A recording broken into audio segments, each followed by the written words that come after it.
فلا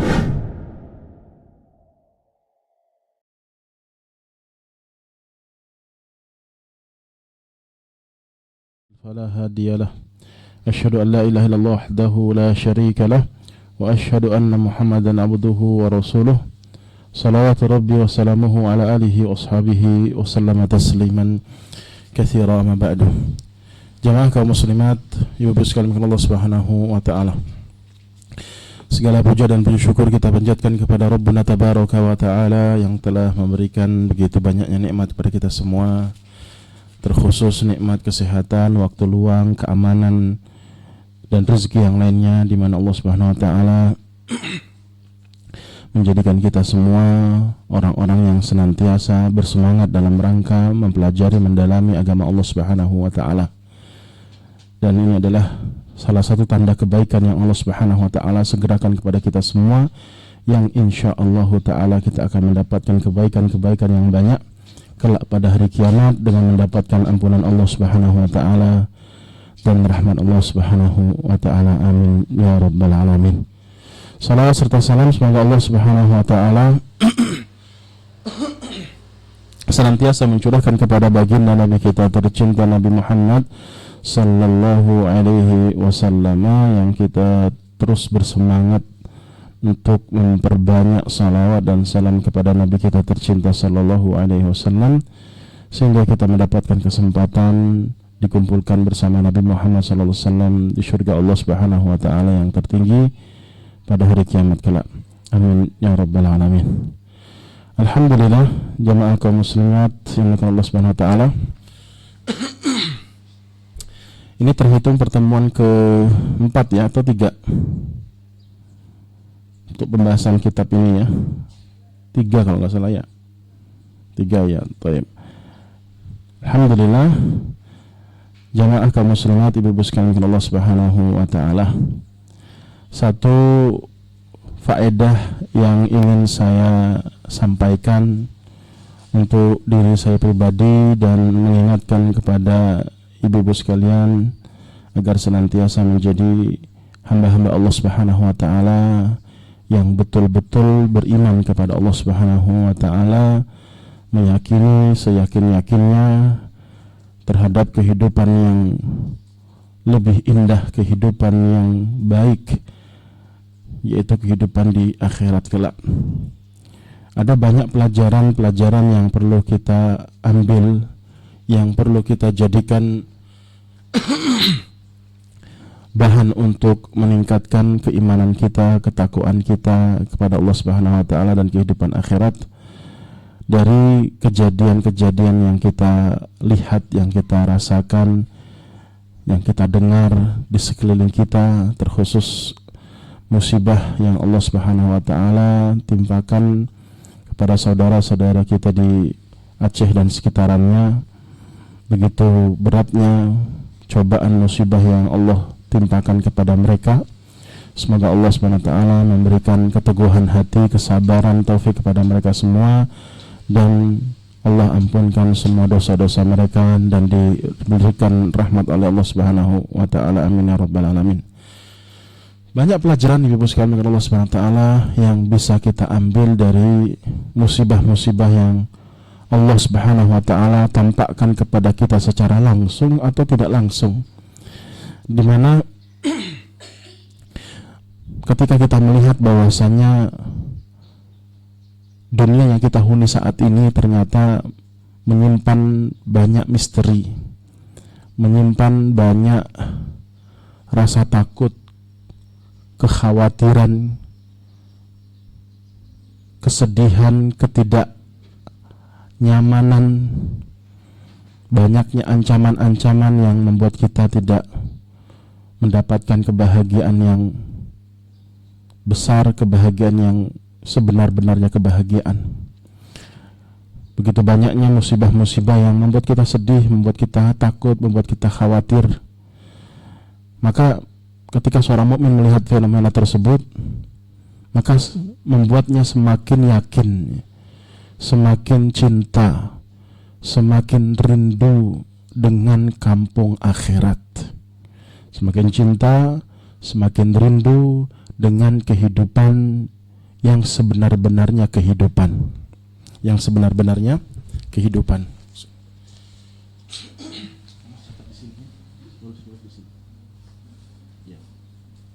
Situ ya. Ya, itu buka aja. Ya. Jadi satu saja pelajaran yang ingin saya sampaikan kepada jamaah sekalian, ibu-ibu sekalian, dari musibah yang kita lihat yang begitu besarnya Allah timpakan musibah kepada saudara-saudara kita di Aceh dan sekitarannya, di mana seorang mukmin seharusnya menjadikan dia semakin yakin akan kehidupan akhirat. Semakin yakin kehidupan akhirat itu, kehidupan di surga itu sebenar-benarnya kehidupan. Jadi kita semakin rindu, semakin yakin bahwasanya kehidupan di surga itu adalah kehidupan yang terbaik. Kok bisa seperti itu? Karena walaupun kita hidup di dunia ini diliputi dengan banyak nikmat, dari nikmat yang ada pada masing-masing kita yang jumlahnya tak terhitung, tak terhingga, tetapi kenikmatan yang kita dapatkan untuk saat ini di dunia tidak seperti kenikmatan yang nantinya Allah berikan kepada penghuni-penghuni surga pada hari kiamat kelak. Karena nikmat yang sempurna hanya di surga saja, tidak di dunia. Sehingga ketika kita melihat banyak sekali kejadian-kejadian yang membuat kita takut, khawatir, mengancam jiwa kita, mengancam nyawa kita, mengancam tubuh kita, keluarga kita, dan orang-orang yang kita cintai, maka membuat kita semakin rindu untuk kembali ke kampung halaman kita, untuk kembali ke kampung asal kedua orang tua kita. Siapa kedua orang tua kita? Siapa ibu? Nabi Adam dan Hawa. Di mana kampung kita aslinya?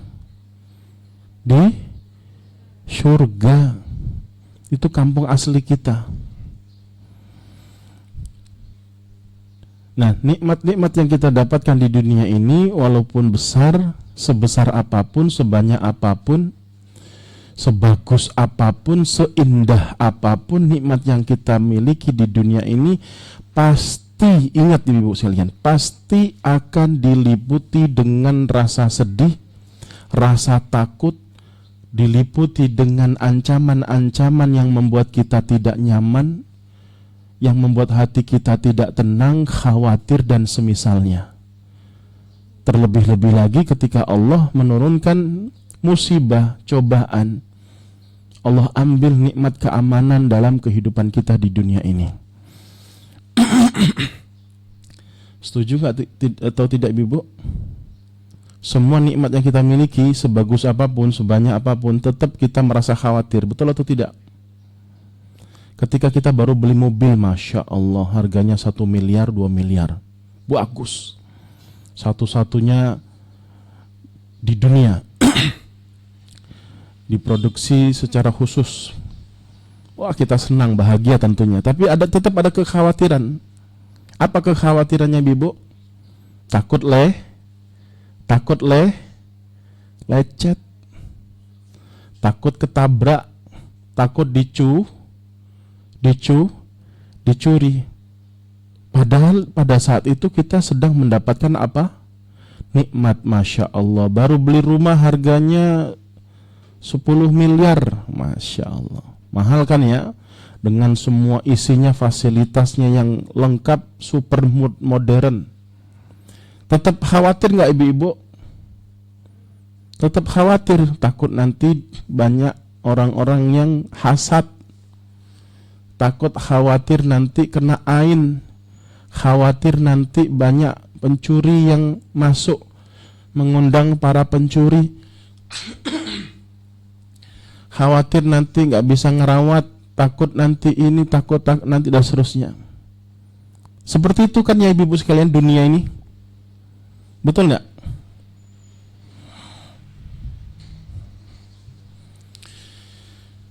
Itulah dunia. Apalagi ketika kita melihat begitu besarnya ketika Allah menurunkan musibahnya, banjir, gempa, kebakaran, tsunami. Terancam kan ya harta-harta kita tadi kan ya? Khawatir atau tidak? Khawatir sekali, apalagi betul-betul tertimpa kita mendapatkan musibah tersebut. Maka kita tidak mendapatkan keamanan yang sempurna di dunia. Kita tidak mendapatkan keamanan secara penuh, secara sempurna di dunia saat ini, sehingga kita semakin rindu untuk hidup di tempat yang betul-betul aman dari seluruh ketakutan. Kita ingin segera kembali menempati tempat yang paling nyaman, paling aman, paling bahagia. Di mana ibu-ibu? Di surga. Allah Subhanahu wa taala katakan di dalam surat Ad-Dukhan, surat Ad-Dukhan ayat 51 sampai 59. Saya sebutkan sebagian saja. 51 sampai 59 surat Ad-Dukhan. Kata Allah Subhanahu wa taala, "Innal muttaqina fi maqamin amin." Sesungguhnya bagi orang-orang yang bertakwa dahulu di dunia diberikan kepada mereka, dimasukkan mereka semua ke dalam surga. Yang surga itu Allah sifati dengan tempat yang paling aman. Tempat yang paling aman. Jadi di surga itu hukum asalnya Allah jadikan kehidupan di surga itu keamanan yang sempurna. Tidak ada pipis, tidak ada tidak ada bau keringat, tidak ada bau ketek, tidak ada kotoran ini, tidak ada kotoran itu, tidak ada pencuri. Boro-boro pencuri mau masuk, malaikat saja mau masuk itu izin dulu, kata Nabi Shallallahu Alaihi Wasallam. Izin dulu, malaikat mau masuk ke area salah satu penghuni surga, izin dulu. Sebagaimana tafsiran di dalam surat Al-Insan. Wa idza ra'aita thamma ra'aita na'ima wa mulkan kabira, kata Allah SWT. Di sana itu ada istana yang sangat gede. Istana yang paling kecil di surga itu luasnya seperti 2000 tahun perjalanan. Luasnya istana di surga itu, kawasannya seperti hitungan kita di dunia ini ketika kita melakukan perjalanan selama 2000 tahun. Aman dengan harta bendahnya, aman pokoknya, nggak ada musibah, nggak ada bencana alam, aman, betul-betul aman. Kalau kita diberikan pilihan mau kekal di dunia atau kekal di surga, ibu-ibu, pilih di mana? Kekal di surga. Nggak ada rasa takut sedikit pun, nggak ada tidur, nggak ada capek, nggak ada lelah, nggak ada letih, nggak ada bosen, nggak ada stres. Bahkan ketika mereka makan atau minum di sana tidak ada rasa kenyang. Jadi penghuni surga itu kalau makan, kalau minum itu nggak ada rasa kenyang. Mereka nggak kenyang. Kenapa? Mereka makan di sana, diminum di sana di surga, itu tujuannya kata Allah SWT cuman untuk berlezat-lezat saja. Kita di dunia ini pas lapar saja hasrat untuk makan, dan kita senang ketika makan dalam kondisi lapar. Kalau sudah kenyang, yes, bosan kita, nggak tertarik lagi, tidak berhasrat lagi. Nah, jadi ibu-ibu sekalian Allah SWT, ketika kita melihat bumi yang kita huni selama ini ternyata mengancam kita, banyak kengerian-kengerian, misteri-misteri dari musibah-musibah bencana alam yang mengancam kita, menjadikan kita semakin cinta kehidupan akhirat, menjadikan kita semakin berusaha untuk memaksimalkan mendapatkan surga Allah nanti pada hari kiamat, menjadikan kita tidak lalai, ibu-ibu, menjadikan kita tidak lalai, tidak tertipu dari tipu daya gemerlapnya kehidupan di dunia saat ini, yang kebanyakan orang lalai disebabkan dunia yang membuat mereka lupa, lalai dalam mengingat Allah Subhanahu wa taala. Paham Ibu sekalian ya? Pesan saya ini pelajaran yang seharusnya kita bisa mengambil pelajaran yang besar di setiap musibah yang menimpa kita di dunia ini. Ya, seperti itulah singkatnya. Nanti buka lagi surat Ad-Dukhan 51 sampai 59. Baik. Jemaah kaum muslimat Ibu sekalian Allah Subhanahu wa taala.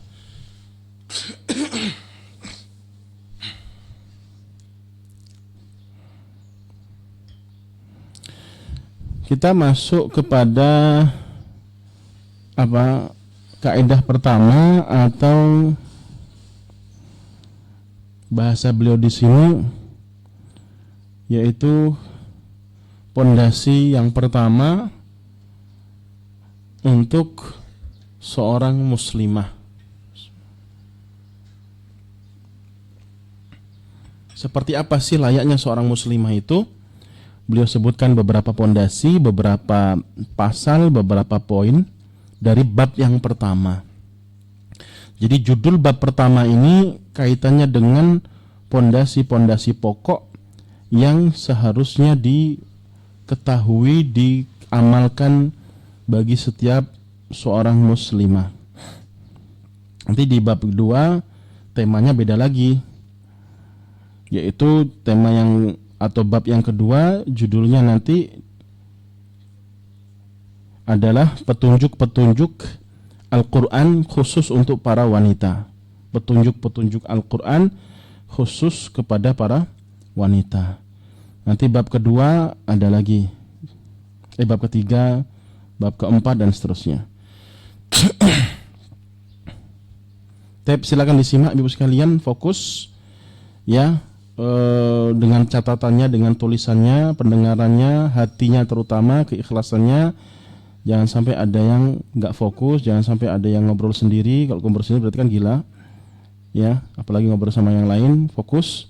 Karena kita berada di majelis yang di majelis ini terdapat malaikat-malaikat secara khusus Allah ciptakan, yang Allah Subhanahu wa taala perintahkan untuk mengelilingi, mengintari seluruh permukaan bumi, mencari majelis-majelis ilmu dan mencatat nama-nama semua peserta orang-orang yang ada di majelis ilmu. Jadi nama-nama ibu-ibu itu dicatat oleh malaikat ini. Kapan-kapan lah kita sebut hadisnya, panjang sekali hadisnya. Jadi setiap nama-nama ibu ini dicatat oleh malaikat khusus, malaikat yang Allah kirim untuk mencatat amalan orang-orang yang sedang menuntut ilmu. Setelah itu langsung segera dilaporkan ke Allah pada di singgasana Allah di kerajaan Allah Subhanahu wa taala. Hadisnya panjang. Ya, kita sekarang berada di majelis yang dimana turun rahmat Allah, keberkahan Allah, ampunan Allah itu yang Masya Allah. Dan para malaikat-malaikat yang jumlahnya tidak terhitung, tidak terhingga sampai ke langit yang ketujuh, nimbrung bersama kita sekarang karena kita sedang mendalami Al-Quran dan hadis-hadis Nabi Sallallahu Alaihi Wasallam. Maka perbedaan pahala yang kita miliki pada masing-masing kita setiap kajian yang kita hadiri adalah disebabkan dengan keseriusan kita, maksimalnya atau tidaknya kita, khusyuk atau tidaknya kita ketika kita di dalam majelis ilmu, ya. Jamaah kaum muslimat ibu sekalian Allah Subhanahu wa taala.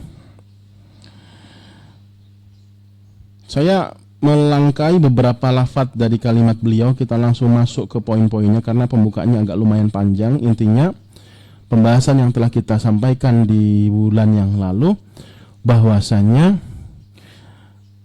seorang muslimah itu akan mendapatkan kesempurnaan nikmat ketika semua nikmat yang dia miliki itu dia gunakan, dia sesuaikan dengan aturan Allah, hukum-hukum Allah dan Rasulnya Sallallahu alaihi wasallam.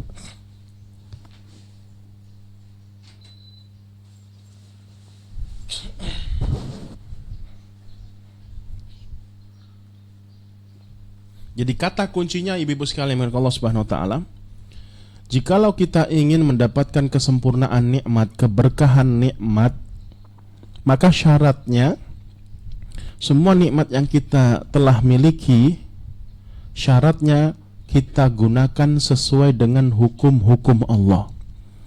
Kita gunakan sesuai dengan syariat Allah Subhanahu wa taala, jangan sampai bertentangan, dan itulah yang telah kita sebutkan surat Al-Maidah ayat 3.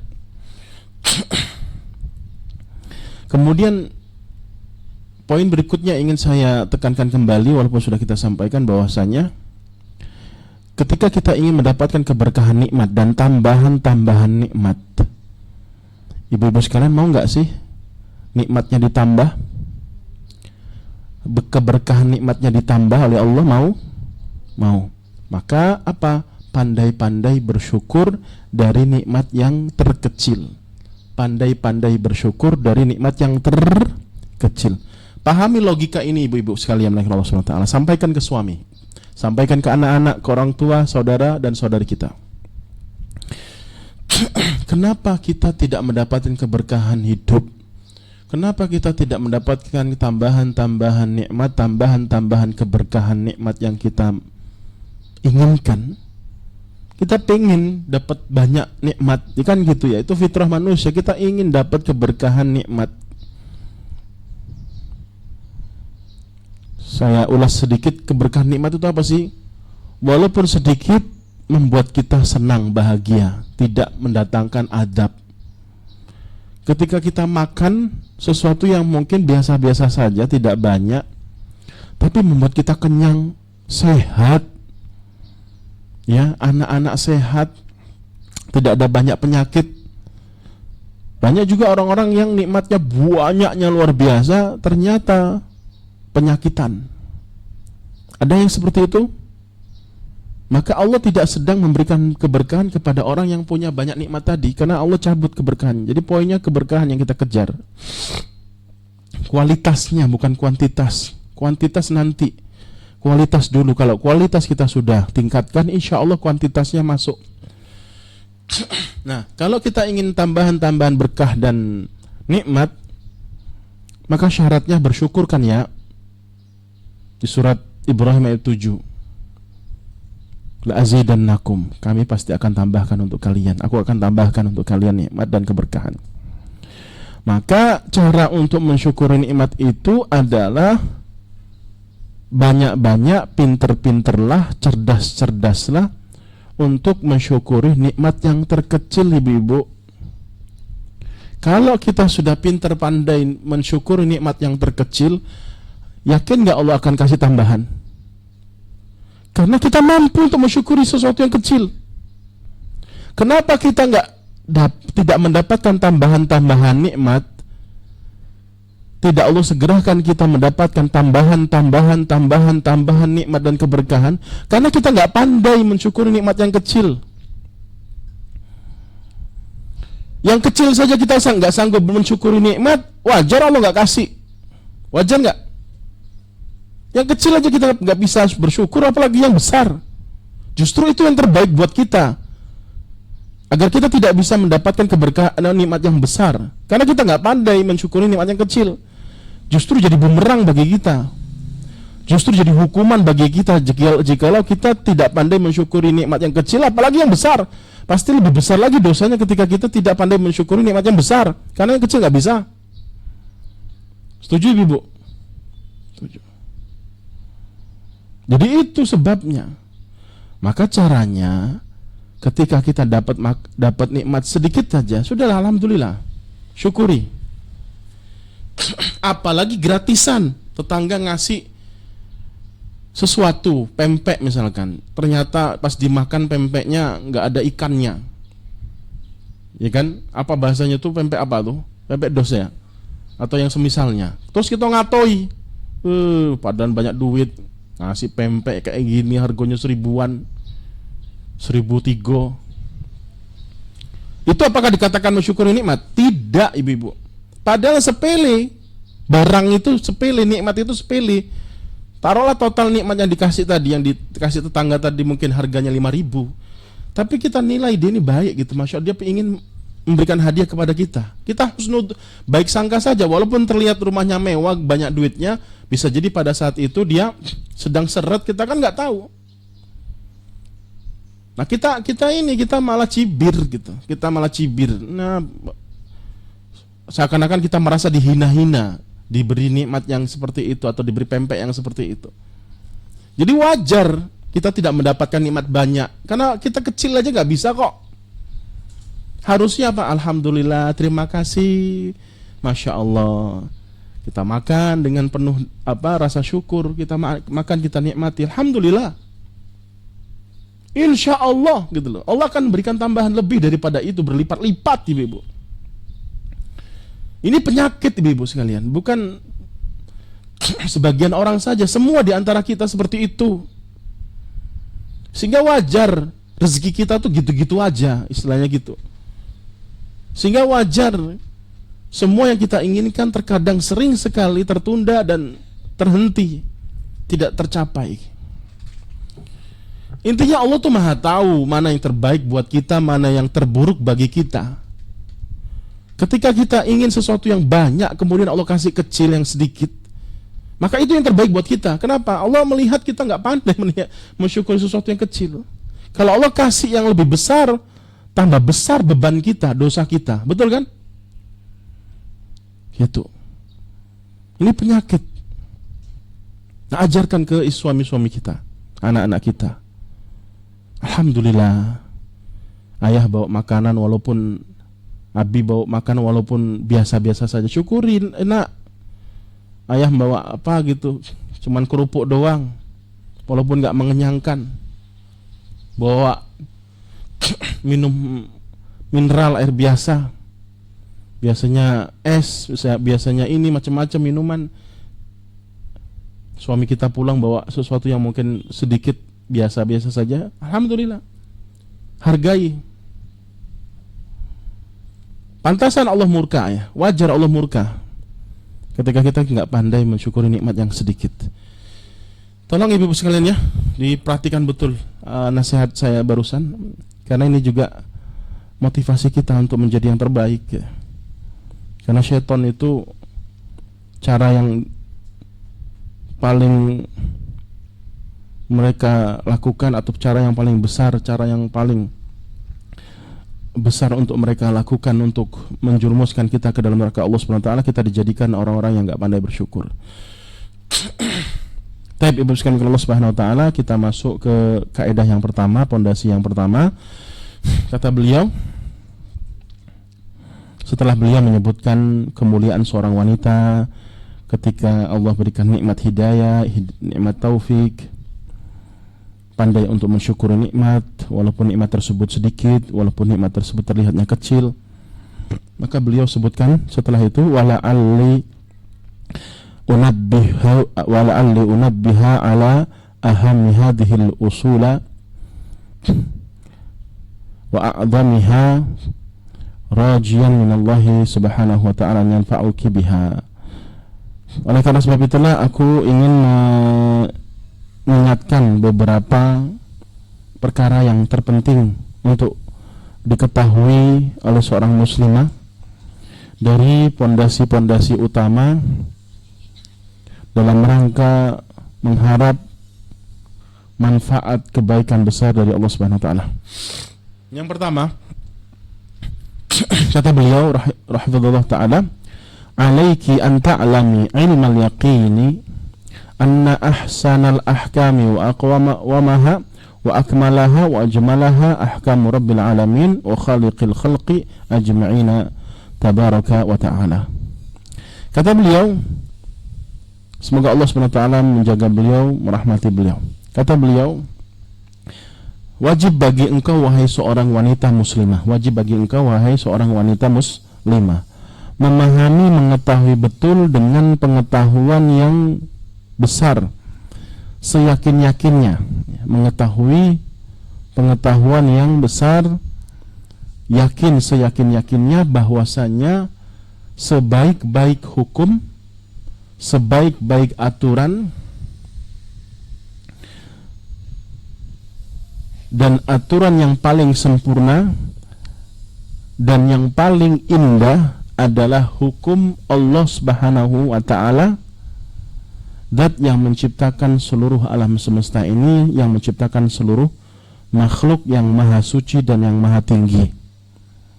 Ini pondasi pertama yang harus kita ketahui, yang harus kita yakini secara kuat. Di mana kesimpulannya dari kaidah yang pertama ini, di mana kita harus yakin, tidak boleh ragu bahwasannya seafdol-afdolnya aturan, seafdol-afdolnya hukum, yang paling indah, yang paling sempurna hanyalah hukum Allah Subhanahu wa ta'ala. Itu modal utama kita untuk mempelajari agama ini. Dan pondasi yang pertama ini juga diwajibkan kepada laki-laki, kepada mereka juga. Kemudian beliau menyebutkan firman Allah Subhanahu wa ta'ala di dalam surat Al-Maidah ayat 50. Kata Allah Subhanahu wa ta'ala, "Wa man ahsanu minallahi hukman liqaumin yuqinun." Kata Allah Subhanahu wa ta'ala, lalu adakah hukum selain Allah yang lebih baik? Bahwasanya hukum Allah itu lebih indah, lebih baik untuk orang-orang yang betul-betul yakin, untuk orang-orang yang betul-betul yakin, untuk kaum yang betul-betul yakin, beriman maksudnya. Jadi orang-orang yang betul-betul meyakini bahwasanya hukum syariat Islam adalah sebaik-baik hukum, syariat yang paling indah, yang paling bagus adalah syariat Islam, dia yakin, maka itulah tanda keimanan dia kepada Allah Subhanahu wa ta'ala.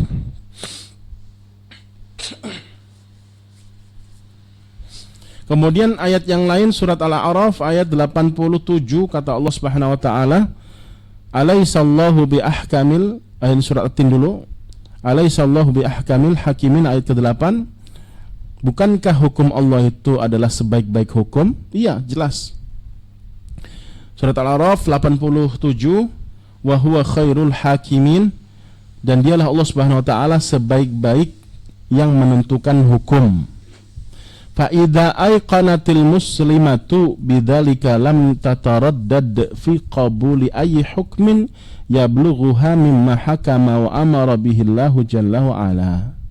Kata beliau, maka jikalau seorang muslimah itu betul-betul yakin bahwasanya hukum Allah itu sebaik-baiknya hukum, seindah-indahnya hukum, maka dia enggak ragu lagi untuk menerima hukum apapun yang telah sampai kepadanya dari apa-apa yang Allah Subhanahu wa ta'ala syariatkan, yang Allah perintahkan dan Rasulnya Shallallahu alaihi wasallam. Simpel seperti itu pokok pondasi yang pertama. Maka dari sinilah kita betul-betul akan merasakan kebahagiaan dalam beragama. Kenapa pondasi pertama ini kita yakini betul? Ketika kita meyakini bahwasanya syariat Allah dan Rasulnya Shallallahu alaihi wasallam adalah sebaik-baiknya syariat, yang paling sempurna, yang paling indah, yang paling bagus, maka itulah pondasi utama kita untuk mendapatkan keberkahan, kebahagiaan dalam menjalani kehidupan. Sebaliknya, ibu-ibu sekalian Allah SWT, jikalau kita tidak meyakini bahwasanya hukum Allah hukum yang terbaik, atau kita meyakini hukum Allah itu hukum yang baik, kemudian kita meyakini ada hukum selain Allah yang juga baik, yang tidak sama dengan hukum Allah, hukum manusia misalkan. Kita yakin hukum manusia ini sama baiknya, padahal bertentangan. Kalau selaras tidak masalah, kalau selaras. Maka pada saat itulah, dan itulah awal kali kita akan mendapatkan kesengsaraan. Kita akan mendapatkan kesengsaraan, kita tidak akan mendapatkan kebahagiaan yang sempurna ketika kita memilih hukum selain Allah Subhanahu wa ta'ala, yang kita meyakini hukum selain Allah tadi mungkin lebih baik ataupun sama dengan hukum Allah Subhanahu wa ta'ala. Contoh misalkan, ada orang-orang yang sudah terjerumus di dalam kubangan lingkaran harta ribawi misalkan. Dia mengira bahwasanya harta ribawi ini harta yang baik, boleh-boleh saja. Apalagi dilindungi undang-undang misalkan. Dia meninggalkan hukum Allah dalam masalah ini. Dia sadari atau tidaknya, seketika itu ketika dia meyakini bahwasanya hukum yang bertentangan dengan hukum Allah Subhanahu wa taala, dia melakukan apa yang Allah larang, pada saat itulah awal kehancurannya. Pada saat itulah awal kehancurannya. Allah akan cabut sedikit demi sedikit dari nikmat yang Allah telah berikan. Allah berikan kegelisahan, kegundahan, kesedihan, ketakutan, kekhawatiran. Dia tidak mendapatkan kenyamanan. Walaupun pada saat itu dia merasakan kenyamanan, kebahagiaan, tapi kebahagiaan yang singkat. Kebahagiaan yang fata morgana, kebahagiaan yang semu, kebahagiaan yang segera akan menghilang dari kehidupannya. Itu pasti Ibu sekalian, dan banyak kejadiannya, banyak kasus-kasus yang seperti itu di mana seseorang lebih memilih hukum selain hukum Allah SWT karena dia tidak meyakini hukum Allah itu hukum yang terbaik. Nah, kemudian itu poin pertama atau penjelasan dari saya yang pertama untuk melengkapi pondasi yang pertama ini, agar kita bisa memahami kebalikan dari poin pertama ini, di mana ketika seorang tidak meyakini pondasi yang pertama ini, meyakini bahkan ada hukum yang lebih bagus, lebih sempurna daripada hukum Allah Subhanahu wa taala, maka itu adalah awal kehancurannya. Dia tidak akan merasakan kenyamanan, kebahagiaan hidup yang hakiki di dunia, apalagi nanti di akhirat. Kemudian yang kedua, tambahan penjelasan dari poin poin atau pondasi yang pertama ini adalah di mana seseorang ketika tidak meyakini, ini dia tidak meyakini walaupun dia tidak melakukannya ya. Dia meyakini walaupun dia tidak melakukannya. Dia tidak meyakini hukum Allah itu hukum yang terbaik. Tidak meyakini, hanya sekedar tidak meyakini saja. Apalagi dia menentang hukum Allah, melawan hukum Allah, berlawanan dengan hukum Allah SWT, maka dia telah menabuh genderam peperangan melawan Allah SWT. Seakan-akan dia telah memusuhi Allah SWT. Lalu siapakah orang selain Allah yang mampu untuk mengalahkan Allah? Siapa Ibu? Ada tak? Atau ada tidak? Selain Allah yang mampu untuk mengalahkan Allah, demi Allah tidak ada. Bahkan selain Allah semuanya itu ciptaan Allah, makhluk Allah. Selain Allah adalah makhluk Allah Subhanahu wa ta'ala. Secara tidak langsung dia telah memusuhi Allah Subhanahu wa ta'ala dan Rasulnya sallallahu alaihi wasallam. Itu perkara yang sangat mengerikan, dan termasuk dosa-dosa besar ketika seorang secara langsung atau tidak langsung telah menjadikan Allah sebagai musuhnya. Ketiga, faedah ketiga dari poin yang pertama ini, pondasi yang pertama ini adalah ketika seseorang tidak meyakini bahwasanya hukum Allah itu hukum yang paling sempurna, paling baik, paling bagus, paling indah, paling cantik, paling sempurna. Ada dia meyakini hukum selain Allah yang mungkin lebih bagus, adat istiadatnya misalkan, dan seterusnya. Maka secara tidak langsung dia telah menuduh Allah Subhanahu wa ta'ala tidak mengetahui apa yang dia ketahui. Paham?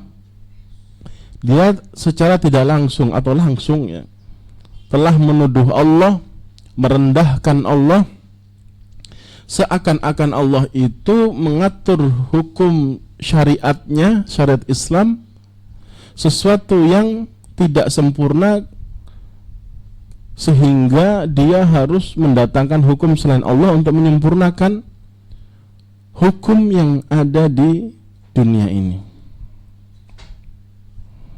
Jadi seakan-akan dia merendahkan Allah Subhanahu wa taala, Allah tidak mengetahui. Padahal ilmu Allah meliputi segala sesuatu.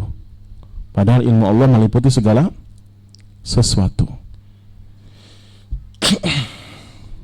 Allah Subhanahu wa taala menyebutkan di dalam surat At-Talaq ayat 12. Surat At-Talaq ayat 12. Kata Allah Subhanahu wa taala, Allahul ladzi khalaqa sab'a samawati wa minal ardi mithlahunna yatanazzalul amru bainahunna. Kata Allah Subhanahu wa taala, dialah Allah Subhanahu wa taala satu-satunya zat yang menciptakan langit itu 7 lapis. Berarti langit itu ada berapa lapis? 7 lapis, 7 tingkatan. Sab'an shidada. 7 lapis langit yang kokoh. Ya terserah Allah lah, nak jadikan 7, 6, 10, 100 itu bukan urusan kita, bukan kuasa kita. Semuanya murni karena kehendak Allah. 7 dah terserah Allah. Dan Allah mampu untuk menjadikan langit lebih daripada itu atau kurang daripada itu. Dan bumi juga mithlahunna, begitupun juga bumi 7 lapis. Jadi bumi yang kita injek ini, yang kita berdiri di atasnya, ternyata Allah jadikan bumi ini juga 7 lapis. Berarti kan semuanya ya, bumi 7 lapis, langit juga 7 lapis. Intinya seluruh alam semesta ini Allah ciptakan yatanazzalul amru bainahunna, yang semua urusan Allah turun ke seluruh permukaan bumi, ke seluruh lapisan langit dan bumi. Allah atur seluruh alam semesta ini. Lita'lamu, perhatikan ibu-ibu sekalian oleh Allah Subhanahu wa taala, agar kalian tahu semua, annallaha ala kulli syai'in qadir, agar kalian tahu semua wahai manusia, bahwasanya Allah itu satu-satunya zat yang mampu untuk melakukan segala sesuatu tanpa terkecuali. Allah Maha mampu melakukan segala sesuatu tanpa terkecuali. Tidak ada kata mustahil bagi Allah Subhanahu wa taala. Wa anna Allah qad ahata bi kulli syai'in ilma. Dan Allah Subhanahu wa taala, sungguh ilmu Allah meliputi segala sesuatu. Ilmu Allah itu loh ibu-ibu sekalian, meliputi segala sesuatu. Berarti apa? Ilmu Allah itu tak terbatas, meliputi segala hal. Artinya apa? Semua hukum-hukum Allah, dari seluruh terjadinya alam semesta ini, dari semua penciptaan alam semesta ini, 7 lapis langit dan bumi, karena sebab pengetahuan Allah Subhanahu wa taala. Sehingga Allah Subhanahu wa taala ketika mengatur setiap hukum-hukum terhadap hamba-hambanya, harusnya seperti ini seorang muslimah itu, harusnya seperti ini seorang muslim, seperti ini, seperti itu. Dari semua pernak-pernik kehidupan seorang anak Adam di dunia ini, seperti ini dan seperti itu, maka menunjukkan bahwasanya kesempurnaan syariat Islam. Paham? Yang dimana Allah tentukan syariat Islam ini menyesuaikan kemaslahatan, kemudaratan yang ada pada kehidupan anak Adam secara khususnya. Nah, ketika kita meyakini, naudzubillah, ada hukum selain Allah yang mungkin lebih sempurna atau sama dengan hukum Allah, maka kita telah menghinakan Allah. Seakan-akan seperti itu, menjadikan Allah itu hina. Syariat yang diajarkan oleh Allah dan Rasulnya SAW itu kurang sempurna, sehingga perlu kita sempurnakan dengan hukum selain hukum Allah Subhanahu wa taala. Padahal ilmu kita terbatas. Ilmu kita ini, ibu sekalian, terbatas. Allah tahu nggak kondisi kita sekarang, di tempat ini kita sedang ngapain masing-masing kita? Ada yang diantara ibu-ibu mungkin sedang mencatat, sedang mendengarkan. Di antara ibu-ibu ada yang sedang khusyuk memahami, masuk ke dalam sanubarinya, hatinya, jiwanya. Ada ibu-ibu yang sedang garuk-garuk, ada ibu-ibu yang sedang ngupil misalkan, ada ibu-ibu yang sedang ngantuk-ngantuk, yang betul-betul tidur. Allah tahu nggak ibu-ibu sekalian kondisi kita sekarang? Semua kita yang sekarang di sini, bukan hanya kita yang di sini saja, bahkan yang ada di bawah kita 7 lapis bumi ini, apa saja kejadian yang ada di bawah kita sekarang Allah tahu. Bahkan seluruh permukaan alam semesta ini Allah tahu. Luas atau tidak pengetahuan Allah? Nah, wajar nggak ketika dikatakan hukum Allah itu hukum yang lebih paling sempurna? Wajar. Jadi jangan pernah kita sedikit pun meyakini atau ragu. La raiba fi, nggak ada keraguan, nggak boleh. Sedikit aja, dikit aja kita nggak boleh ragu. Nolak sebagian syariat. Itu kan menurutmu. Padahal itu jelas ayatnya, dalilnya. Kita nolak aja sedikit, maka kemurkaan Allah kepada kita. Gitu loh. Jadi pengetahuan Allah itu sangat-sangat luas. Bahkan sesuatu yang akan terjadi, yang kita nggak tahu apa yang akan terjadi, Allah tahu. Nah, itu yang keberapa ibu? 3 ya? Keempat. Banyak sebenarnya, Masya Allah. Poin pertama ini, pondasi pertama ini, Masya Allah banyak banget. Poin yang keempat, ibu-ibu sekalian Allah Subhanahu Wa Taala. Kenapa syariat Allah, hukum Allah ini sempurna, paling indah, paling cantik, paling bagus, yang harus kita yakini, nggak boleh kita ragukan sedikit aja, nggak boleh. Kenapa? Kenapa sempurna? Karena ilmu agama ini, syariat Allah ini, hukum Allah ini didasari dengan ilmu Allah dan rahmat Allah, ibu-ibu sekalian. Kenapa dikatakan sempurna? Karena salah satu bentuk rahmat, kasih sayang, kecintaan Allah kepada hamba-hambanya. Allah itu nggak mau kesukaran buat kita. Allah tuh nggak mau menimpakan sesuatu yang berat buat kita. Nggak mau Allah itu. Sehingga Allah atur, kamu nggak boleh seperti ini. Itu tujuannya adalah agar hamba mendapatkan kebaikan, kemaslahatan, kasih sayang Allah. Sehingga Allah atur dengan sedemikian rupa agama syariat yang sempurna ini menunjukkan besarnya kecintaan Allah dari hukum-hukum Allah kepada kita semua. Perhatikan pernyataan, ucapan, deklarasi para malaikat yang terdekat dengan Allah Subhanahu Wa Taala. Para malaikat yang terdekat dengan Allah, yaitu hamalatul arsy, malaikat-malaikat yang diperintahkan untuk membopong, menahan kerajaan Allah. Catat. Lagi di sebelahnya lagi. Surat Ghafir ayat 7.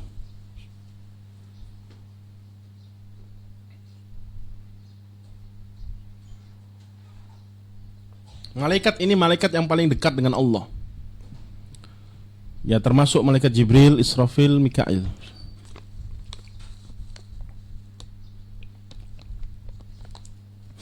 Kata Allah Subhanahu wa taala, "Alladzina yahmiluna al-'arsha wa man hawlahu yusabbihuna bihamdi rabbihim wa yu'minuna bih."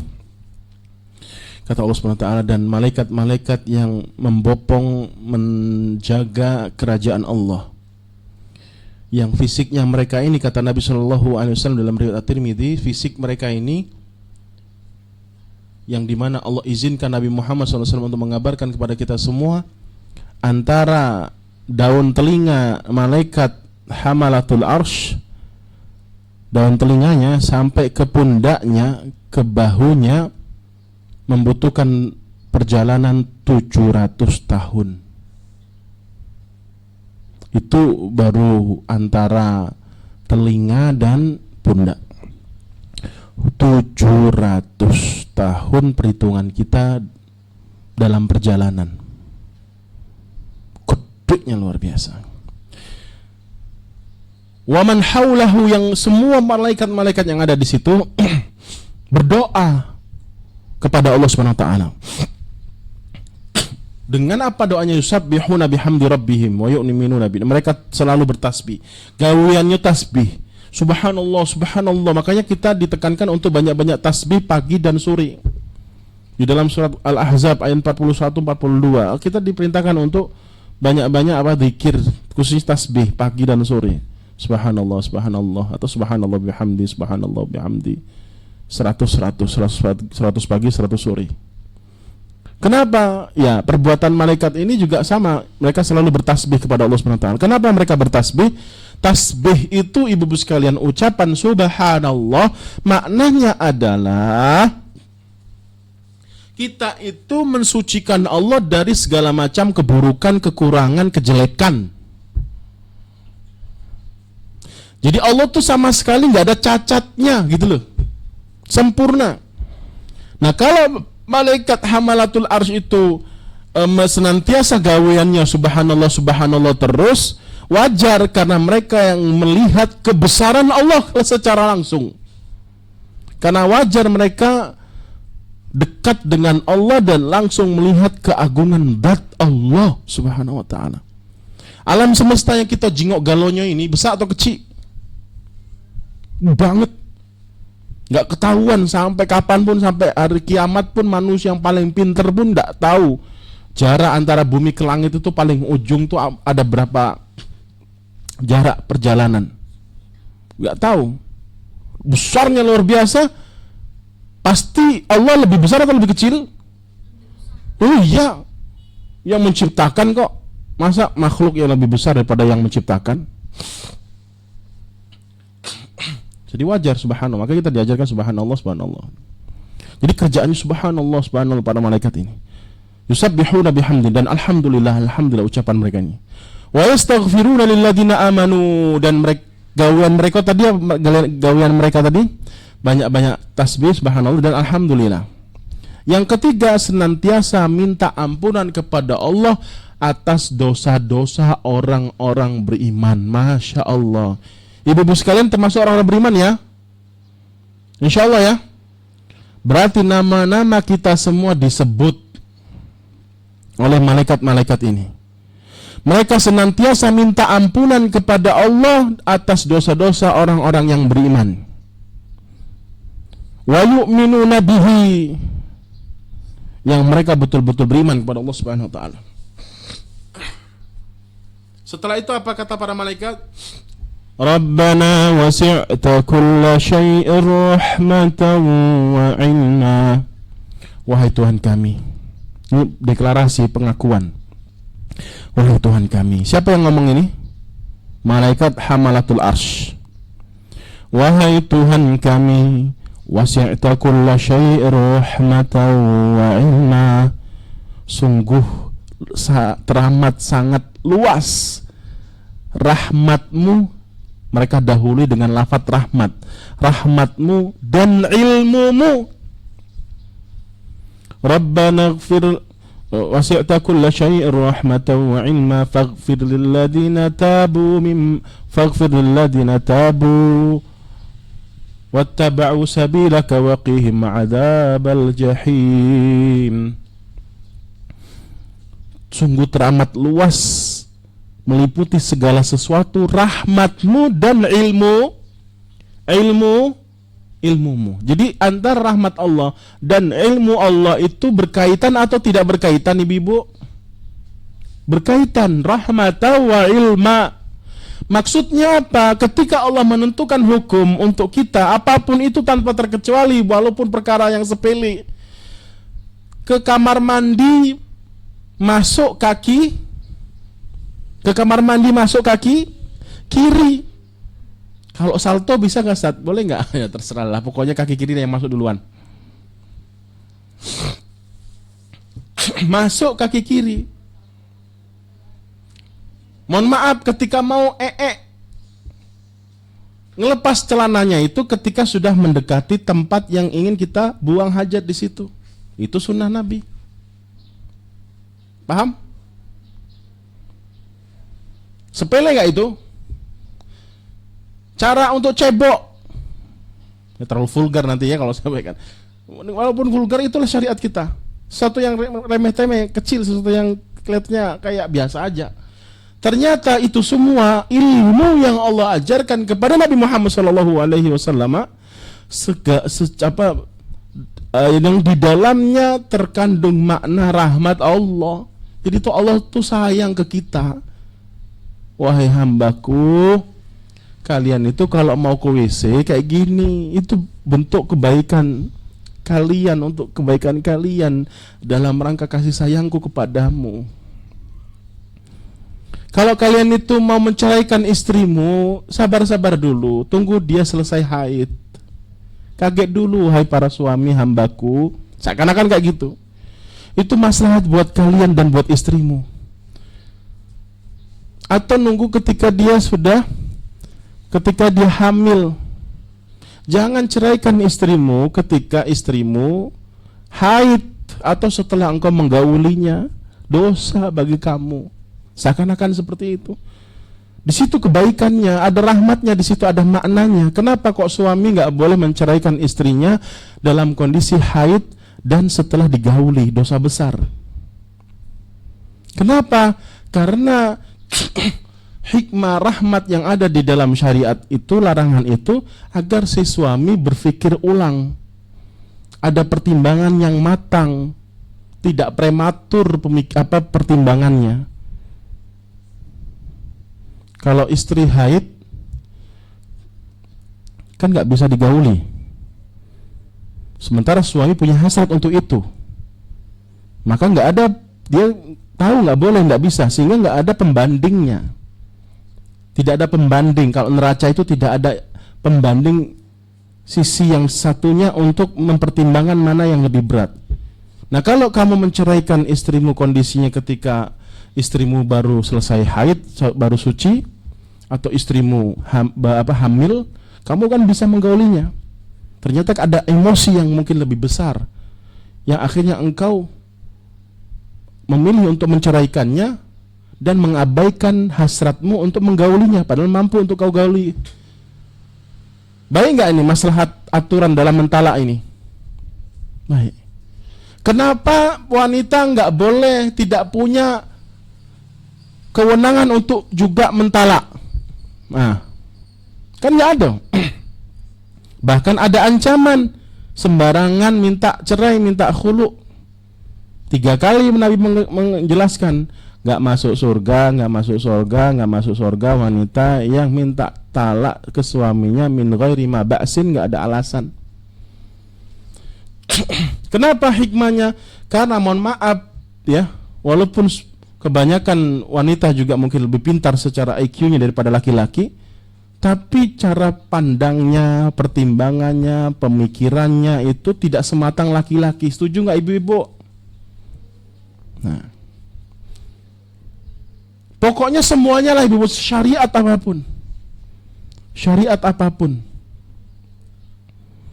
Kenapa jual beli harus jelas barang-barangnya, nggak boleh tersembunyi, agar tidak belago kaget setelah itu. Apalagi jualan-jualan sekarang tuh barang-barang apa tuh? Misteri apa? Box ya. Boleh nggak jual beli misteri box? Supermarket banyak sekarang, masya Allah. Na'udzubillah, subhanallah. Kenapa nggak boleh? Karena akan mengecewakan salah satu pihak. Bisa jadi penjual atau pembeli. Duitnya 100.000, ternyata dapat barang yang harganya cuma 10.000. Pasti marah pembeli. Begoco nggak kira-kira nanti? Begoco. Kan bapak sudah beli, kan sudah akad, kita sudah mystery box. Kamu kalau bapak sudah milih untuk beli barang ini mystery box, ya sudah. Apa bedanya dengan judi? Gitu. Pak, saya punya burung bagus banget, burung dara, harganya murah deh, 100.000. Mana burungnya? Itu lepas, ambil dewek. Sah nggak jual beli seperti itu? Sah nggak ibu? Nggak boleh. Bawa dulu burungnya, tangkap sini, serahkan ke saya. Harus ada takobut. Nah, aturan ini apa tujuannya? Agar mereka nggak bertikai nanti antara pembeli dan penjual, nggak saling bunuh-bunuhan nanti, nggak saling berkapa-kapaan.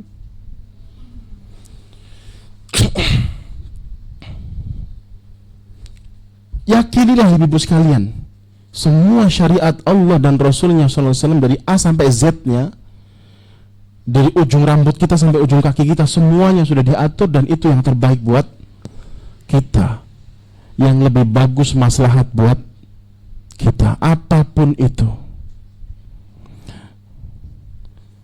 Saya dulu ketika di kampus ya, ketika kuliah, banyak teman-teman yang nangis ya, menangis ya, sambil belajar, sambil kuliah, dengerin dosen menjelaskan materi kuliah. Banyak teman-teman yang nangis itu di pembahasan tentang fikih dan pembahasan tentang akidah. Ketika membahas tentang fikih, mereka meneteskan air mata. Kenapa? Karena indah banget gitu loh, sempurna banget, sedetail-detail ini kok dibahas gitu loh. Kok dibahas pembahasannya seperti ini? Takjub gitu loh ibu. Ibu pernah takjub nggak ketika belajar fikih? Pernah takjub nggak walaupun sedikit? Kok ada seperti ini ya syariatnya? Ada aturan yang secantik ini? Pernah nggak berkata-kata di dalam hati kita? Pernah nggak? Pernah kan? Kok bisa seperti itu ya? Ini nggak sembarang. Ini bukan manusia yang bikin cak ini nih. Asli bukan manusia, tak kata manusia yang cak ini. Bukan Nabi Muhammad yang ngebuat syariat ini. Betul-betul Tuhannya Nabi Muhammad SAW, Tuhan kita semua. Dibahas. Bahkan saya terkadang terheran-heran, takjub ketika masalah fikih keluarga atau fikih pernikahan. Contoh, suami yang menggauli istrinya ketika haid, ya, ketika haid belum selesai, maka denda 1 dinar. Denda satu apa? Dinar. 1 dinar itu berapa untuk sekarang? 1 dinar itu 4/4 gram, 4,25 gram. Dikali sekarang 1 gram emas berapa? 2 juta lah ya. Betul kan? Betul ya, 2 juta sekarang kan ya? Hah? Berapa? Ibu yang paling tahu pasti. 1 gramnya berapa? 2 juta lah ya. Jadi 8.500.000. Suami harus bayar. Harus disedekahkan. Kalau perhatikan ibu, pasti ibu banyak nggak tahu. Kalau suami istri digauli oleh seorang suami yang suaminya ya, bukan suami orang lain, ya, yang si istri itu sedang haid, maka hukumannya di dunia kalau enggak dosa besar harus membayar 1 dinar tadi kan ya, betul ya, 1 dinar. Nah, jikalau seorang suami menggauli istrinya sudah suci ibu, sudah suci, belum mandi, sudah bersih, belum mandi, maka dendanya setengah dinar, setengah dinar, ya kira-kira 4 juta ya. 4.250.000. Banyak atau sedikit? Banyak. Kok segitunya ya? Detail banget kan ya? Masya Allah.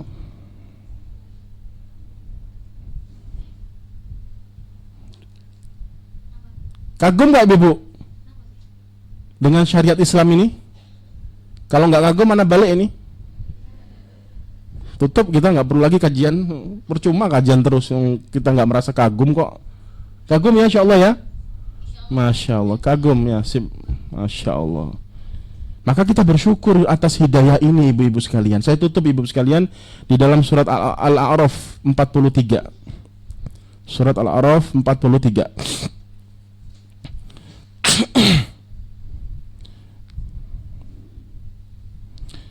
Kata Allah Subhanahu wa taala, ketika penghuni surga masuk ke surga, Allah bersihkan hati mereka.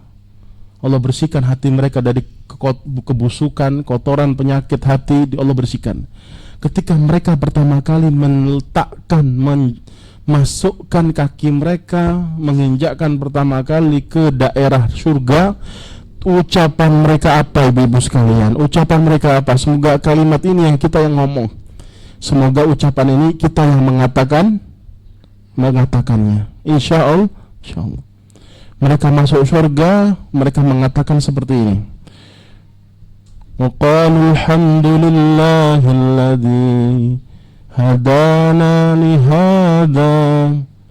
Segala puji, segala puja hanya milik Allah yang telah menunjukkan kepada kami hidayah ini, yang telah menunjukkan kepada kami hidayah ini. Hidayah apa ini, Ibu?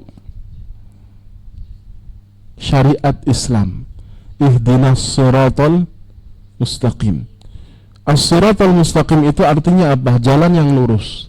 4 sahabat Nabi SAW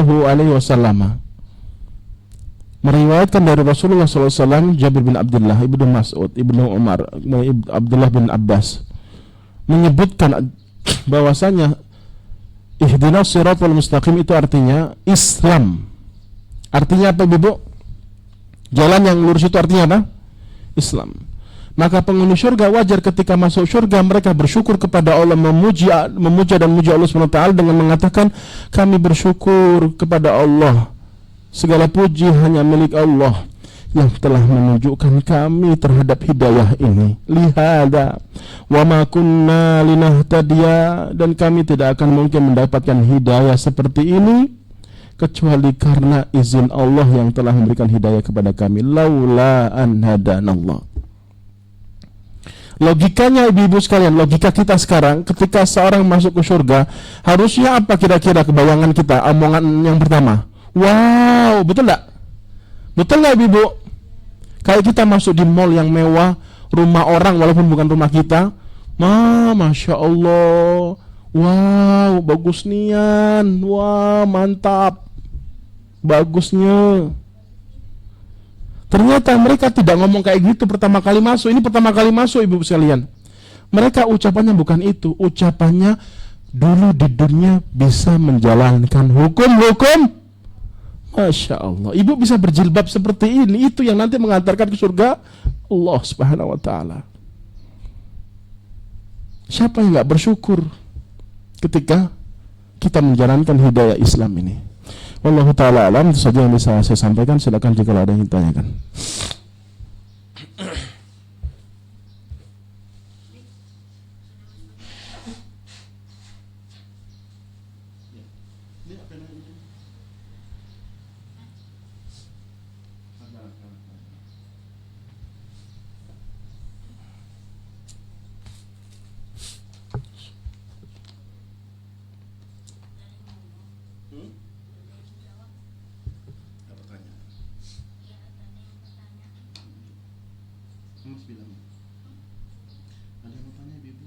Ada yang mau tanya, ibu-ibu?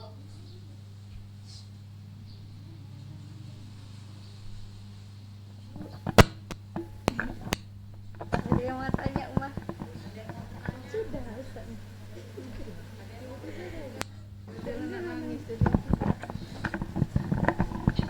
Ada yang mau nanya, ibu-ibu? Tanyalah. Mumpung Ustaz lagi. Ada mau tanya, ibu-ibu?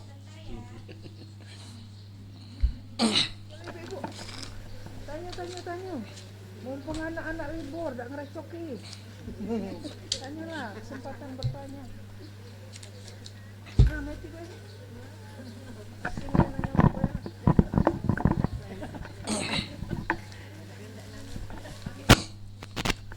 Assalamualaikum warahmatullahi wabarakatuh, Ustadz. Waalaikumsalam warahmatullahi wabarakatuh. Afwan Ustadz, di luar tema nggak apa-apa ya Ustadz. Ini Ustadz tentang hukum membeli ayam potong di pasar, Ustadz. Ya. Kita kan nggak tahu apa itu pakai sembelian Bismillah atau bagaimana gitu, Ustadz. Terus Ya. ada yang langsung dicelup ke air panas, kan? Iya, nah Ustadz. Jazakumullah khairan, Ustadz. Ya, waalaikumsalam. Taib. Perkara ini perkara klasik ya, atau klasik itu maksudnya sudah dipertanyakan banyak para ulama, khususnya di kerajaan Saudi. Syekh Shalih Utsaimin dan Lajnah atau MUI-nya Saudi juga pernah ditanya tentang masalah ini. Di mana kasusnya banyak terjadi di sana ya, apalagi mungkin juga di Indonesia juga banyak.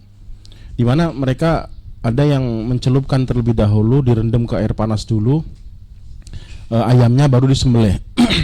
Ada juga yang disembelih dulu, belum mati, masih bergerak-bergerak, langsung dimasukkan ke dalam air panas. Kemudian juga ada yang mungkin nggak baca bismillah, ya. Ada banyak faktor lah intinya. Pertama, jawaban Syekh Shalih Al-Utsaimin dan ulama majelis ulama di kerajaan Saudi adalah ketika sudah disembelih, kemudian jikalau memang sudah mati, sudah tidak bergerak lagi, maka tidak masalah dimasukkan ke air panas, boleh. Tapi kalau misalkan sudah disembelih, belum mati sempurna, masih bergerak intinya, masih bergerak-gerak, kalau langsung dimasukkan ke air panas, maka nggak boleh dimakan dagingnya, haram. Tapi Syekh Shalih Al-Utsaimin berfatwa tak masalah, intinya kalau sudah diputus urat nadi lehernya sudah terputus, urat darahnya sudah keluar, walaupun masih bergerak-bergerak, dimasukkan ke air panas juga tidak masalah, karena sudah terlaksana penyembelihannya tentunya dengan bacaan bismillah. Maka Allah Ta'ala pendapat yang lebih kuat, ya boleh tetap, walaupun belum mati sempurna, intinya lehernya sudah terputus, urat nadi darahnya langsung dimasukkan ke air panas juga tidak masalah. Nah, jikalau seseorang menyembelih sembelihan nggak baca bismillah, atau baca selain baca bismillah kalimat-kalimat lain yang itu bukan nama Allah, maka itu status dagingnya haram, bangkai. Itulah yang Allah abadikan di dalam surat Al-Maidah ayat 3. Hurrimat 'alaikumul maitatu wad-damu wa lahmul khinzir wa ma uhilla li ghairillahi bihi. Dan salah satu yang Allah haramkan dari binatang sembelihan adalah ketika disembelih dengan selain nama Allah, tidak disebut nama Allah Subhanahu wa taala. Maka pertanyaannya, bagaimana realitanya di pasar-pasar kaum muslimin? Nah, jikalau kita mendapati bukti nyata, bukti yang otentik, yang jelas-jelas benar terjadi, bahwasanya mereka menyembelih tanpa baca bismillah, kita yakin itu, kita dapat bukti-buktinya, maka nggak boleh beli daging ayam dari pasar tersebut, dari toko tersebut. Ya, apalagi tokonya itu bukan orang Muslim, bukan orang Nasrani, bukan orang Yahudi. Jelas-jelas haram. Kalau dari Yahudi dan Nasrani boleh kita memakan sembelihan mereka. Ya boleh, di dalam surat Al-Maidah ayat yang ke-5 Allah bolehkan, Allah halalkan. Tapi kalau dia ini beragama selain agama Yahudi, Nasrani, pokoknya Hindu, Buddha, Konghucu dan semisalnya, maka jelas-jelas nggak boleh. Walaupun dia mengucapkan bismillah. Karena agama dia tetap nggak boleh, karena dia beragama selain agama Islam, Yahudi dan Nasrani. Bukan maksudnya Nasrani dan Yahudi itu agama benar, enggak. Allah perbolehkan hanya sebatas itu saja, tidak menunjukkan bahwasanya agama Nasrani dan agama Yahudi itu benar, enggak ya. Nah, jikalau kita tidak mendapatkan bukti yang nyata, hanya sekedar desas-desus atau kabar burung saja, kabar yang enggak jelas, maka kita hukumi secara hukum asal bahwasanya ini semua kaum muslimin tahu tentang masalah ini, perkara yang mudah sebenarnya. Nyembelih, mengucapkan bismillah itu sudah semua orang tahu, bahkan orang-orang awam itu pada tahu semua cara nyembelih dengan cara syariat Islam itu, mereka semua tahu sembelih dengan mengucapkan bismillah. Nah, kecuali ketika kita mendapati pasar-pasar di mana, misalkan di Bali, walaupun di sana juga ada kaum musliminnya, tapi hukum asalnya tidak halal, haram. Beda kalau di Palembang. Palembang ini kan mayoritasnya pasar-pasarnya insya Allah orang-orang Islam gitu loh. Maka hukum asalnya halal gitu loh. Kita husnudzon, kita baik sangka, kecuali nanti ada bukti. Nah, kalau kita pas di Bali, walaupun kita mendapati bahwasanya itu seorang muslim, kemudian kita masih ragu ya, gak yakin. Kalau yakin, alhamdulillah, si tukang jagalnya atau yang punya tokonya muslim, yakin, maka halal. Tapi kalau kita ragu ya, walaupun yang ngejual itu seorang muslim, kita ragu karena mungkin bisa jadi dia ngambil dari selain dia, atau bisa jadi dia bukan dia yang nyembelih. Ada keraguan-raguan pada saat itu karena ini areanya area Bali, hukum asalnya adalah bukan kaum muslimin yang nyembelih sembelihan-sembelihan di sana, maka haram. Paham Ibu ya? Seperti itu, wallahu ta'ala alam.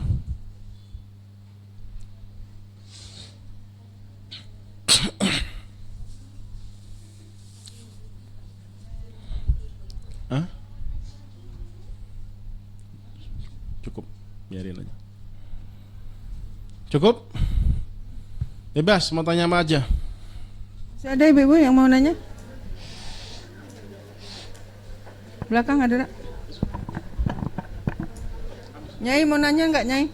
Oma? Om Bay?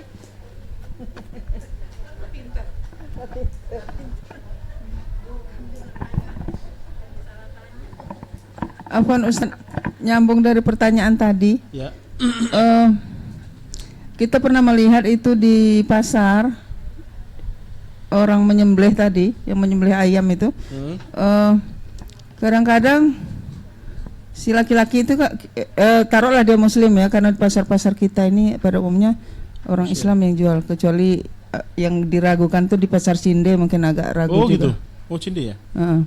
Jadi kasar buah ya juga agak diragukan karena komunitasnya itu komunitas China rata-rata di situ. Oh gitu.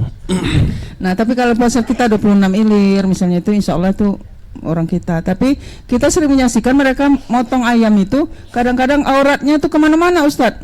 Nggak pakai baju, pakai celananya setengah paha gitu. Nah jadi kira-kira apa kayak gaya-gaya preman gitu.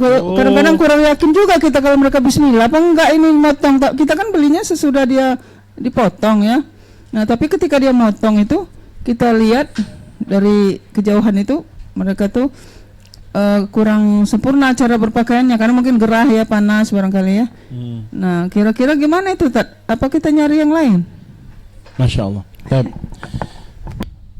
Intinya pakaian mereka itu sama sekali tidak mempengaruhi halal atau haramnya sembelihan yang mereka sembelih ya secara hukum asal.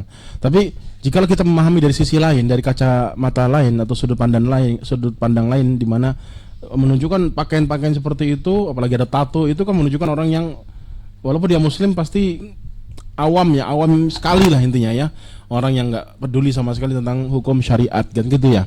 Nah jikalau memang kita mendapati kondisi yang seperti itu, ya sudah jangan beli dari dia, itu yang lebih aman karena ada keraguan-raguan pada saat itu. Jadi yang apa yang ibu sebutkan tadi itu sebuah keraguan-raguan yang kuat gitu, keraguan-raguannya itu kuat, maka kita tidak membeli potongan ayam darinya. Seperti itu. Kecuali kita nggak tahu, nggak lihat dia misalkan, langsung kita beli dari tangan orang lain misalkan, maka pada saat itu hukum asalnya kita tidak dibebani juga untuk bertanya apakah yang motongnya orangnya ini dan tinggal beli aja. Tapi kalau kita sudah mendapati informasi tersebut dan itu valid, konkret, jelas, otentik ya bukti-bukti tersebut, maka ya sudah jangan beli dari situ. Ada kemungkinan besar gitu loh. Walaupun belum bisa kita pastikan, tapi ada keraguan-keraguan itulah yang membuat kita harus menghindar. Seperti itu, Bu, ya. Nah lanjut dikit Tat. Kalau kita pergi safar misalnya, kebetulan di negara itu mayoritas muslimnya sedikit lah gitu Ustaz. Nah, kan banyak ini ibu-ibu nih kadang-kadang ke kunjungan liburan ke Thailand, ke itu Korea. Ajak-ajak lah. Kami kajian di sana. Ibu-ibu yang kita baca di bukan kitanya enggak gitu. Oh gitu. Termasuk Singapura juga kan itu memayoritaskan non muslim. Nah itu maksud Ana, kalau kita makan itu gimana Tat? Kadang-kadang kalau di Singapura ini Ana yang pernah Ana lihat tuh, kalau di Singapura itu mereka yang jual itu berjilbab Tat, tapi yang punya Chinese. Jadi rata-rata itu sudah menjadi rahasia umum di sana itu, mereka karena banyak pengunjung muslim di negara mereka itu, mereka memajang orang-orang yang pakai jilbab. Itu di sana. Nah, jadi nipu ya. Iya, setengah menipu lah itu Ustaz. Nah, jadi kadang-kadang kalau kita punya teman yang ini dia bisik, enggak usah makan di sini, itu pajangannya aja ibu-ibu berjilbab itu katanya. Nah, yang punya tetap orang non muslim. Ya, jadi gimana Tat kira-kira? Ya, insyaallah. Sebagaimana yang sudah saya sebutkan tadi kondisi di Bali ya, sama. Jadi kalau kita yakin memang areanya memang kebanyakannya atau muslimnya minoritas, apalagi kita muncul keraguan-raguan tidak yakin, maka hukum asalnya nggak boleh makan di tempat tersebut. Walaupun tadi ada unsur-unsur agak terlihat menipu kan ya, gitu. Kecuali kita yakin melihat langsung yang nyembelih seorang muslim di tempat mayoritas orang-orang non muslim, kita lihat langsung yakin ini muslim mengucapkan bismillah, maka halal kan gitu. Seperti itu. Maksudnya mayoritas minoritas itu ketika kita ragu. Jadi mayoritas minoritas itu kita jadikan sebuah landasan hukum ketika kita ragu. Tapi kalau kita yakin minoritas mayoritas tidak berlaku lagi. Seperti mayoritas kaum muslimin. Mayoritasnya kaum muslimin semua. Yakin, nggak ragu, melihat kondisi di mana seorang muslim nyembelih tanpa bismillah. Maka haram kan, itu tetap haram, nggak boleh. Nah sekarang pertanyaannya, kan nggak mungkin mereka nyembelih satu-satu bismillahnya satu-satu kelamaan kan? Ada yang bertanya seperti itu. Dengan alat yang leher-leher ayamnya itu dijejer ya, mungkin 10-10 atau 50-50, maka sekali bismillah tak masalah, nggak harus satu-satu bismillahnya. Dengan alat modern, entah seperti apa saya nggak tahu, misalkan dijejer 10 ayam, dia pencet itu mengucapkan bismillah, bismillah 10 kepala ayam leher kepala leher ayam tadi terpotong, terputus misalkan, itu sudah sah. Jadi nggak disyaratkan satu-satu di bismillahinnya atau mengucapkan bismillahnya. Seperti itu.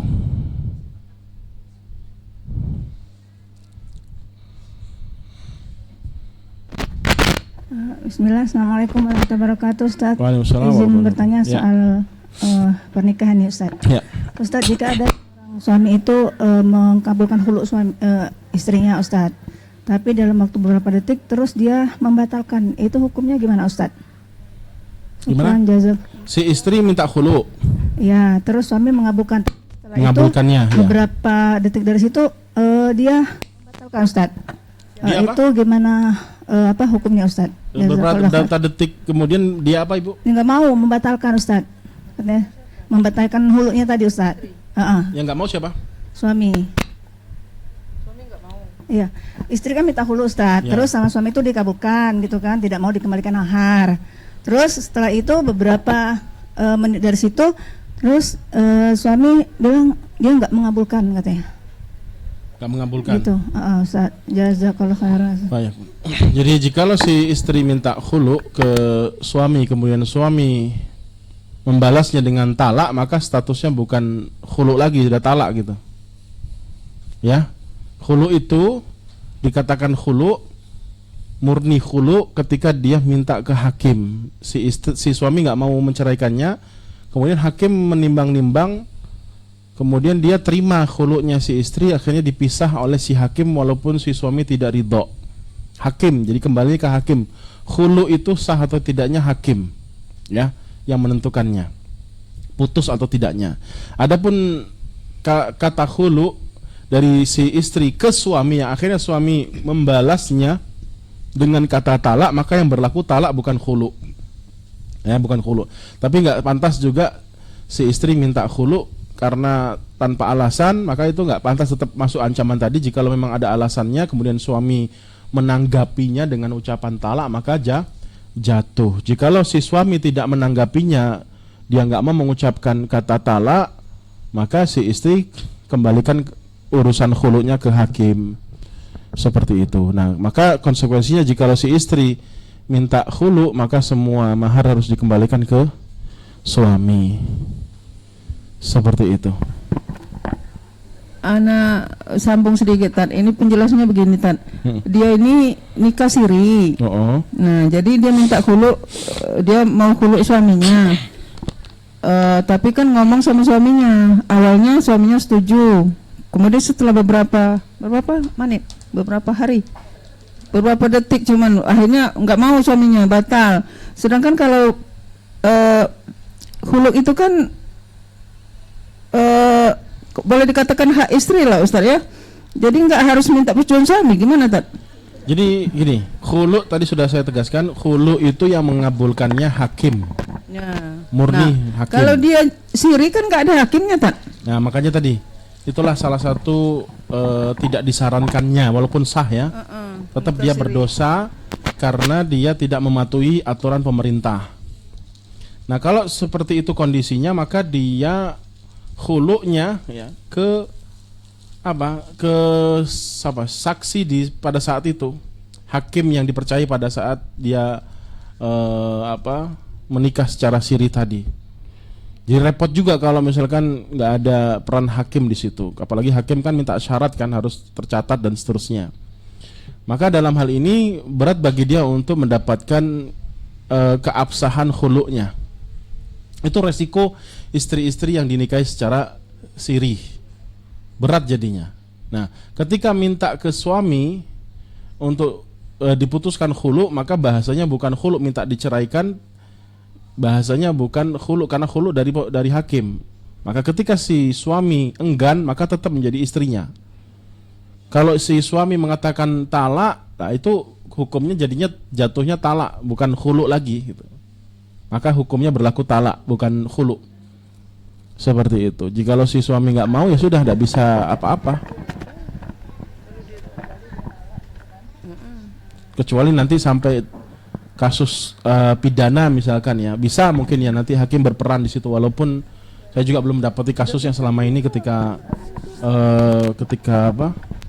magang dan praktikum di pengadilan agama, karena pernah dulu praktikum di pengadilan agama Jawa Timur Jember.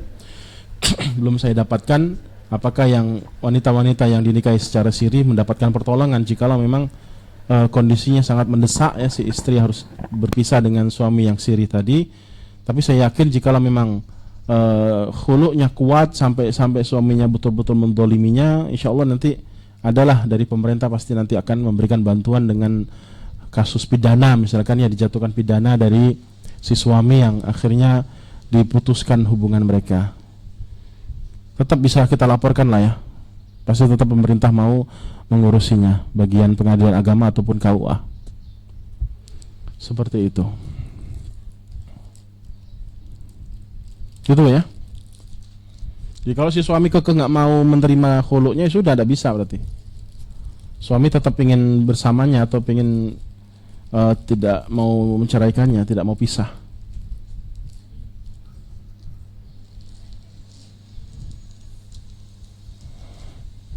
Biasanya kalau di kasus-kasus di Jawa ya, kasus-kasus di Jawa itu nikahnya nikah sirihnya itu sama Pak Kiai, kiai-kiainya lah istilahnya. Maka kalau mau minta khulu' ya bilang ke kiainya.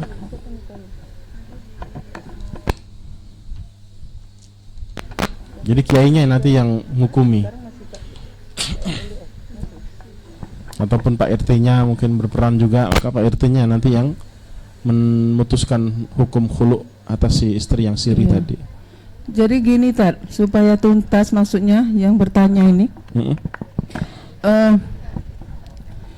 alasan cerai ini sebenarnya, alasan minta khulu ini sebenarnya karena kurang rasa tanggung jawab dari suaminya. Dinikahin siri, tapi mereka tinggal berjauhan. Suami kurang memberikan nafkah karena dia beralasan karena berjauhan jadi tidak punya kewajiban dia mau memberi nafkah. Waduh. Benar nggak itu tak? Enggak lah. Walaupun jauh tetap wajib. Enggak bertanggung jawab namanya itu. Nah terus alasan. gini tak, apa namanya, istri mau khulu dia tidak mau. Sebenarnya kalau khulu itu harus enggak ada persetujuan boleh kan tak? Enggak harus ada persetujuan kan? Persetujuan dari Suaminya? Enggak kan? Enggak harus, Iya. itu ke hakim. Nah itu Tapi kalau karena disampaikan ke suami, saya mau cerai dari kamu, saya ceraikan saya. Kemudian dikabulkan, si suami bilang talak gitu ya. Saya ceraikan kamu, maka status pada saat itu bukan khulu. Status bukan talak. khulu tapi cerai. Ya cerai. Talak gitu. Karena khulu ini murni dari hakim. Jikalau si suami tidak mau menceraikannya, putuslah hubungan suami istri ini karena putusan hakim, walaupun suami nggak ridho.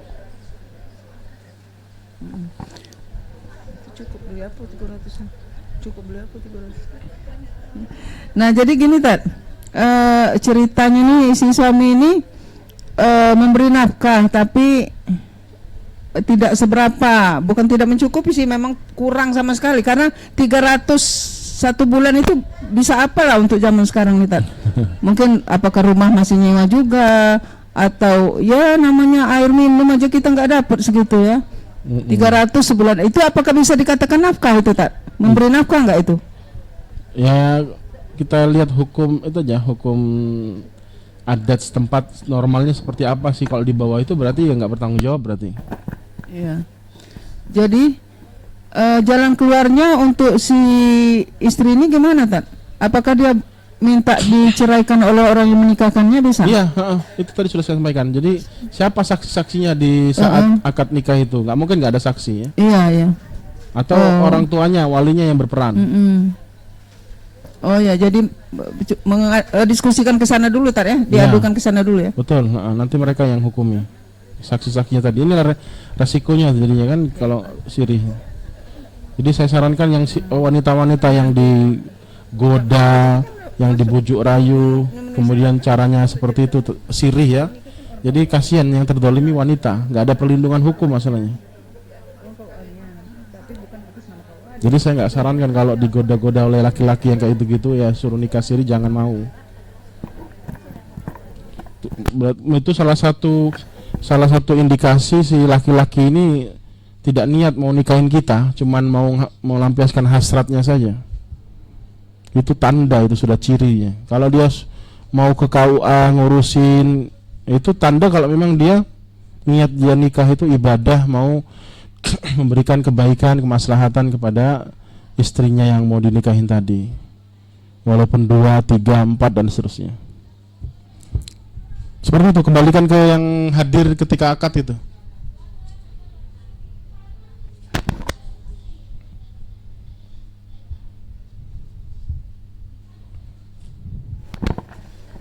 Yang nikahin itu juga memang orang karyawan KUA Ustadz. Tuh. Tapi gitu bukan ya. atas nama KUA, kan Ya. atas nama pribadi kan. Tetap apa? Nah dia ini tinggalnya bukan di Palembang, tak di Bogor, jadi agak mengalami kendala juga. Kalau dia Allahu Akbar. konsultasi ke WA sering dibloknya, jadi nggak ngasih jalan keluar juga. Astagfirullah, susah. Jadi kira-kira apa langkah ibu ini? Kasihan kan? Ya tidak apa, lapor aja di KUA di setempat, tidak apa. Semoga nanti mereka mau memberikan bantuan ya. Saya yakin mau lah memberikan bantuan. Iya. Maksudnya ini kan bukan dari sisi hukum lagi, dari sisi kemanusiaan gitu lah akhirnya. Ya insya Allah kita KTP-nya mana gitu, lapor di situ. Kalau nggak bisa ya sudah, berarti di tempat kita tinggal itu minta tolong ke orang-orang KUA.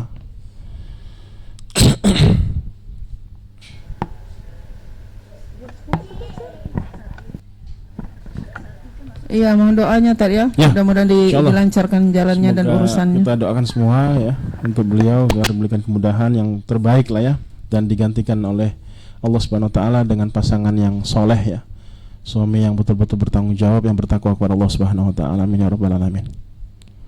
Banyak-banyak sabar saja, ya, anggap saja ini mungkin penghapus dosa-dosa kita, mungkin karena kelalaian kita, kesalahan kita.